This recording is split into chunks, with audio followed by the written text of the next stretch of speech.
সবাইকে স্বাগতম। আমি ভূষণ। একটি দেশের স্টুডেন্টরা চাইলে কি না করতে পারে, ট্রাফিক নিয়ন্ত্রণ থেকে শুরু করে পুরো দেশ নিয়ন্ত্রণ, এমন একটি ডকুমেন্টারি নিয়ে আজকে হাজির হয়েছি। আমি ভূষণ।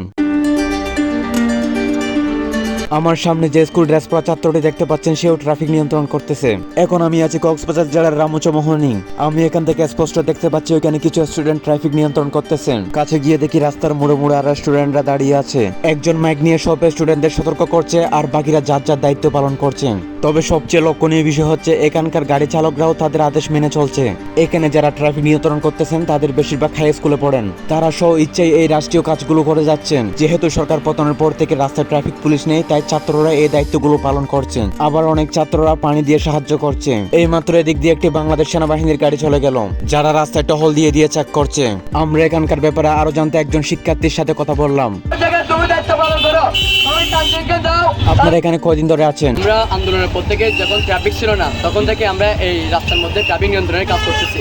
আপনারা এখানে আরো কয়দিন আছেন?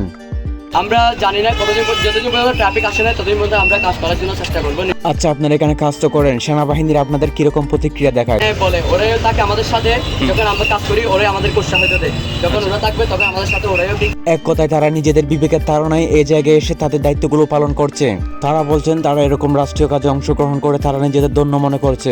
একটি দেশ উন্নত হওয়ার জন্য এরকম মন মানসিকতার স্টুডেন্টরাই যথেষ্ট। এখানে আমি আরো কয়েকজন ড্রাইভারদের সঙ্গে কথা বলেছিলাম, অর্থাৎ যারা গাড়ি চালাচ্ছে।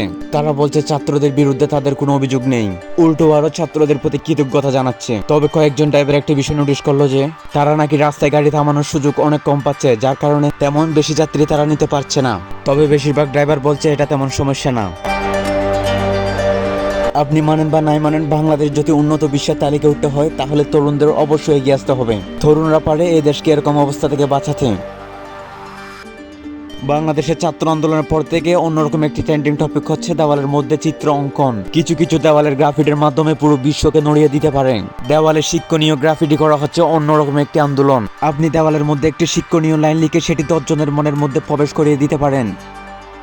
কেউ কেউ দেওয়ালের মধ্যে চিত্র অঙ্কন করছেন, আর কেউ কিছু শিক্ষণীয় লাইন লিখতেছেন। আজকের ডকুমেন্টের মধ্যে যে বিষয়গুলো দেখতে পেলেন সবগুলো বাংলাদেশের জন্য একটি গর্বের বিষয়। ছাত্ররা স্বেচ্ছায় রাস্তার মধ্যে এসে ট্রাফিক নিয়ন্ত্রণ করতেছেন, কেউ কেউ স্বেচ্ছাসেবীর কাজ করতেছেন, আর কেউ কেউ গ্রাফিটি অঙ্কন করে মানুষের বিবেকের মধ্যে বিভিন্ন ধরনের যুক্তিপূর্ণ প্রশ্ন এবং জ্ঞান ছড়িয়ে দিচ্ছেন। যাই হোক, ভালো বাংলাদেশ সবাই চায়, যার যার নিজ থেকে দায়িত্ব পালন করা উচিত। আমি ভূষণ আজকে বিদায় নিচ্ছি। দেখা হবে পরবর্তী কোনো ডকুমেন্টারিতে। আর নিয়মিত ডকুমেন্টারি পেতে ট্রাভেলার ভূষণ চ্যানেলটি সাবস্ক্রাইব করুন।